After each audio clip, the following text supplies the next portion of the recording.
ಟಿವಿ9 ಡಿಜಿಟಲ್ಗೆ ಸ್ವಾಗತ. ನಾನು ಮಧು ನಾಗರಾಜ್. ಪ್ರಧಾನಿ ಮೋದಿ ಇನ್ನೊಂದು ವರ್ಷ ಚಿನ್ನ ಖರೀದಿ ಮಾಡದಂತೆ ಕರೆ ಕೊಡ್ತಾ ಇದ್ದಂತೆ ದೇಶದಲ್ಲಿ ಆತಂಕ ಸೃಷ್ಟಿಯಾಗಿತ್ತು. ಪ್ರಧಾನಿ ಮಾತಿನ ಅರ್ಥ ಏನು? ಯಾಕೆ ಚಿನ್ನ ಖರೀದಿಸಬಾರದು? ಅಲ್ಲೆಲ್ಲೋ ಆಗ್ತಾ ಇರೋ ಯುದ್ಧಕ್ಕೂ ನಾವು ಬಂಗಾರ ಖರೀದಿ ಮಾಡದೇ ಇರೋದಕ್ಕೂ ಏನ್ ಸಂಬಂಧ ಅಂತಿಲ್ಲ. ಒಂದ್ ಕಡೆ ಬಿಜೆಪಿಗರು ಇದನ್ನ ಬೆಂಬಲಿಸಿದ್ರೆ, ವಿರೋಧ ಪಕ್ಷಗಳು ಇದು ದೇಶದ ಅಧಂಪತನ ಅಂತೆಲ್ಲ ಮಾತನಾಡಿದ್ರು. ಆದ್ರೆ ಇದೆಲ್ಲದರ ಮಧ್ಯೆ ಜನರಂತೂ ಮೋದಿ ಮಾತಿಗೆ ಒಳ್ಳೆ ರೆಸ್ಪಾಂಡ್ ಮಾಡ್ತಾ ಇದ್ದಾರೆ. ಚಿನ್ನ ಖರೀದಿ ಕಡಿಮೆ ಮಾಡಿದ್ದಾರೆ.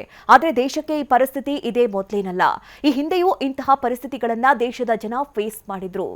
ಹೌದು, ಹಿಂದಿನ ಕಾಲದಲ್ಲಿ ದೇಶಕ್ಕೆ ಸಂಕಷ್ಟ ಬಂದಾಗ ಜನ ಚಿನ್ನವನ್ನ ದಾನ ನೀಡ್ತಾ ಇದ್ರು.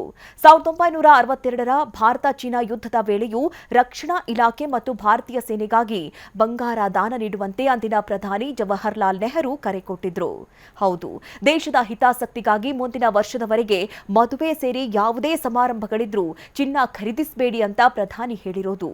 1967ರಲ್ಲಿ ವಿದೇಶಿ ಯುದ್ಧದ ವೇಳೆ ಅಂದಿನ ಪ್ರಧಾನಿಯಾಗಿದ್ದ ಇಂದಿರಾ ಗಾಂಧಿ ಕೂಡ ಯಾವುದೇ ರೂಪದಲ್ಲಿ ಚಿನ್ನ ಖರೀದಿಸದಂತೆ ಕರೆ ಕೊಟ್ಟಿದ್ರು. ಗೋಲ್ಡ್ ಕಂಟ್ರೋಲ್ ಆಕ್ಟ್ ಅನ್ನ ಜಾರಿಗೆ ತಂದಿದ್ರು. ಚಿನ್ನ ಭಾರತೀಯ ಸಂಸ್ಕೃತಿಯ ಭಾಗವೇ ಆಗಿ ಹೋಗಿದೆ. ಬಡವರ ಕನಸಿನ ಆಭರಣವಾಗಿರುವ ಚಿನ್ನವನ್ನ ಖರೀದಿ ಮಾಡದಂತೆ ಪ್ರಧಾನಿ ಮೋದಿ ಕರೆ ಕೊಟ್ಟಿದ್ದಾರೆ. ಇದರ ಬೆನ್ನಲ್ಲೇ ಪ್ರಧಾನಿ ಕರೆಗೆ ಓಗೊಟ್ಟ ಬೆಂಗಳೂರಿಗರು ಒಳ್ಳೆ ಸ್ಪಂದನೆ ಕೊಡ್ತಾ ಇದ್ದಾರೆ. ಬೆಂಗಳೂರಿನಲ್ಲಿ ಚಿನ್ನ ಬೆಳ್ಳಿ ಮಾರಾಟ 50% ಇಳಿಕೆ ಕಂಡಿದೆ.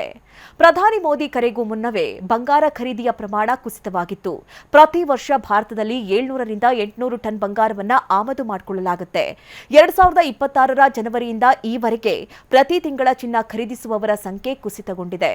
ಜನವರಿಯಲ್ಲಿ ಭಾರತದಾದ್ಯಂತ 100 ಟನ್ನಷ್ಟು ಬಂಗಾರ ಖರೀದಿಸಲಾಗಿತ್ತು. ಆದರೆ ಫೆಬ್ರವರಿಯಲ್ಲಿ ಚಿನ್ನ ಖರೀದಿ ಪ್ರಮಾಣ 60ರಿಂದ 65 ಟನ್ಗೆ ಇಳಿಕೆಯಾಗಿತ್ತು. ಇನ್ನು ಮಾರ್ಚ್ನಲ್ಲಿ 20ರಿಂದ 25 ಟನ್ಗೆ ಇಳಿದಿದ್ರೆ ಏಪ್ರಿಲ್ ತಿಂಗಳಲ್ಲಿ ಕೇವಲ 15 ಟನ್ ಚಿನ್ನ ಮಾತ್ರ ಮಾರಾಟವಾಗಿದೆ. ಇನ್ನು ಭಾರತದಲ್ಲಿ 4 ಚಿನ್ನದ ಗಣಿಗಳಿವೆ. ಈ ಪೈಕಿ ಮುಖ್ಯವಾಗಿ ಕರ್ನಾಟಕದ ಹಟ್ಟಿ ಚಿನ್ನದ ಗಣಿಯಲ್ಲಿ ಹೆಚ್ಚು ಚಿನ್ನವನ್ನ ಉತ್ಪಾದಿಸಲಾಗುತ್ತೆ. ಅಂದ್ರೆ ವಾರ್ಷಿಕವಾಗಿ ಅಂದಾಜು 1600 ಕೆಜಿಯಷ್ಟು ಅಂದ್ರೆ 1.6 ಟನ್ನಷ್ಟು ಬಂಗಾರವನ್ನ ಸಂಸ್ಕರಿಸಲಾಗುತ್ತೆ.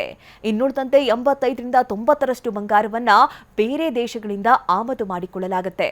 ಉಳಿದಂತೆ ಹಳೆ ಬಂಗಾರವನ್ನ ಮಾರಿ ಹೊಸ ಚಿನ್ನಾಭರಣ ಖರೀದಿಸಲಾಗುತ್ತೆ. ಸ್ವಿಟ್ಜರ್ಲ್ಯಾಂಡ್ನಿಂದಲೇ 40% ಬಂಗಾರವನ್ನ ಭಾರತ ಆಮದು ಮಾಡಿಕೊಳ್ಳುತ್ತೆ. ಇನ್ನು ಯುಎಇಯಿಂದ 16% ಚಿನ್ನ ತರಿಸಿಕೊಳ್ಳಲಾಗುತ್ತೆ.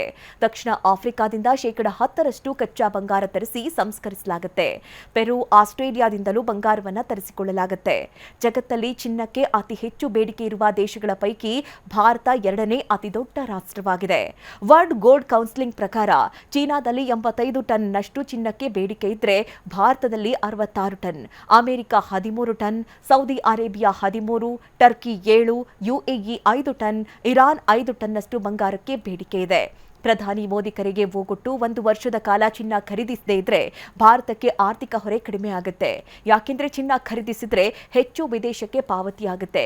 ಹೀಗಾಗಿ ಚಿನ್ನ ಖರೀದಿಸದಂತೆ ಮೋದಿ ಕರೆ ಕೊಟ್ಟಿದ್ದು ಬಂಗಾರದ ಅಂಗಡಿಯಲ್ಲೂ ಗ್ರಾಹಕರ ಸಂಖ್ಯೆ ಕಡಿಮೆಯಾಗಿದೆ.